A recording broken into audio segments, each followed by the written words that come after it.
Le JT de la tech, les indiscrétions, les tops, les flops avec vous, Julien. On commence par un top et Jeff Bezos qui veut aussi sa part du gâteau dans l'intelligence artificielle. Le fondateur d'Amazon lance sa startup selon le New York Times.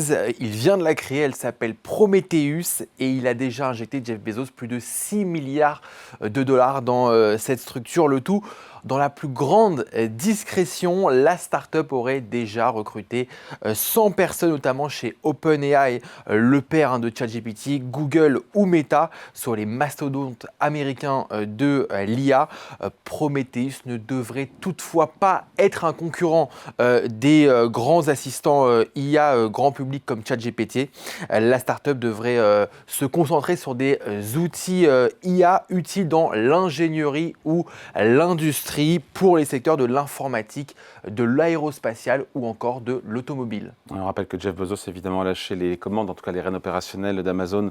C'était en 2021, mais évidemment, il reste actionnaire. On parle maintenant de Mira Murati, ex-directrice de la technologie chez OpenAI, qui cherchait à lever des fonds pour sa start-up. Exactement, Mira Murati, vous savez, c'est cette femme qui a supervisé le développement de ChatGPT. C'est un peu le cerveau derrière ChatGPT. Elle a travaillé de 2018 à 2014, donc pendant 6 ans, aux côtés du fondateur d'OpenAI, le père de ChatGPT, Sam Altman, pour créer et faire grandir l'outil utilisé par des centaines de millions de personnes. Mais après 6 ans de bons et loyaux services chez OpenAI, elle a décidé de voler de ses propres ailes. Elle a lancé cette année, en février dernier exactement, Thinking Machines Lab, sa startup d'IA générative. 4 mois après, elle a levé la bagatelle de 2 milliards de dollars.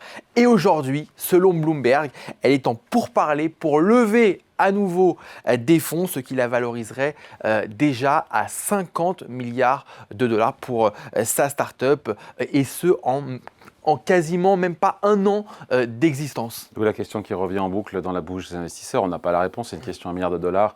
Julien, bulle ou pas bulle? Il se trouve que plusieurs grands investisseurs vendent leurs actions.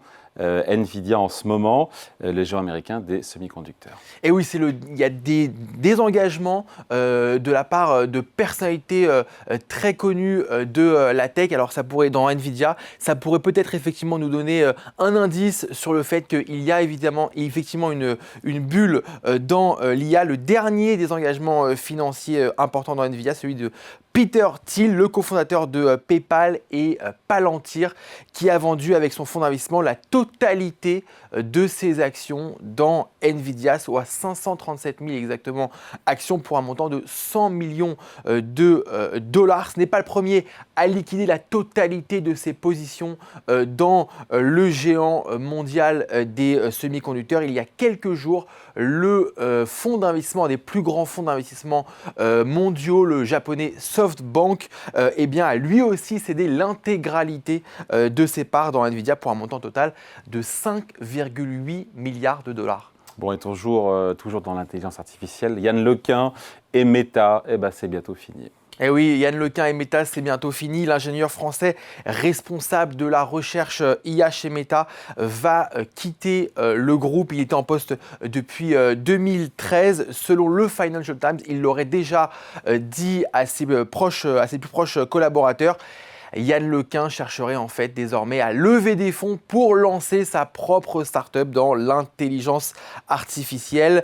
Ce départ pourrait s'expliquer par des divergences de vision entre Mark Zuckerberg, le fondateur de Meta, et Yann LeCun. En fait, Yann LeCun, il considère que les grands modèles de langage, type ChatGPT, ne pourront jamais être au niveau de l'intelligence humaine, alors que Mark Zuckerberg, lui, son obsession actuellement, c'est de bâtir cette super intelligence, soit une intelligence qui serait d'un niveau supérieur à l'homme grâce évidemment à l'IA.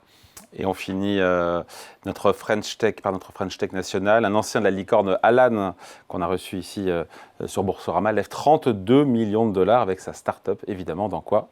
Dans l'IA. Eh oui, dans l'IA, c'est un spécial IA aujourd'hui. Il s'appelle Maxime Germain. Il a fondé sa startup qui s'appelle B-Side. B-Side, en fait, c'est une startup qui permet de capturer grâce à l'IA toutes les conversations téléphoniques, vos appels, vos SMS et ainsi de vous aider lorsque vous êtes un professionnel dans votre relation avec les clients et générer in fine plus de revenus. Maxime Germain, c'est un serial entrepreneur. Il avait déjà fondé la startup Jour dans la santé mentale qu'il a revendue effectivement à Alan, la licorne française de l'assurance santé. Allez, merci Julien pour ce JT de la tech.